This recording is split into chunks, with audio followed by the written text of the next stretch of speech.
Голяма част от хората с множествена склероза в страната остават без лечение.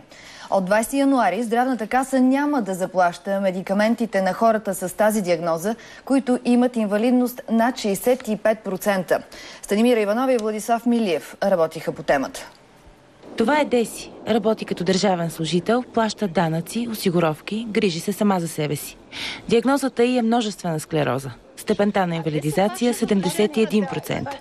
От 3 години се лекувам с интерферон и смятам, че лечението е изключително ползотворно за това да продължавам да ходя на работа. Ако не го взимате това лекарство, какво се случва? Приемането на интерфероните гарантира, че инвалидността ми се забавя във времето. Лечението изтрува 1900 лева на месец. До 20 януари тези пари осигуряваше Здравната каса.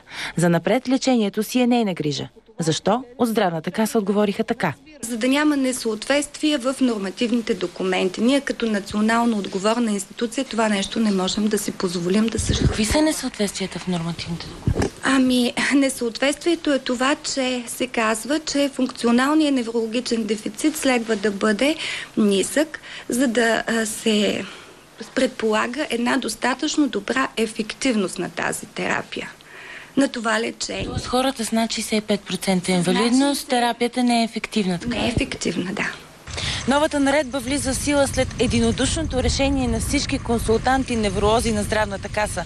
Колко души ще остави без лечение това решение, все още не се знае. Какво ви предлага Здравната каса като алтернатива, след като ви спира това лечение? Здравната каса не предлага алтернатива. Колко пари ще спестите сега? Едва ли ще спестим голяма сума пари, тъй като това започнах да ви обяснявам, че болните с висока степен на инвалидизация на практика са единични. Половината от нас, които в момента получаваме скъпи лекарства, това са около 1500 човека, са с решение на ТЕЛК за втора група инвалидност.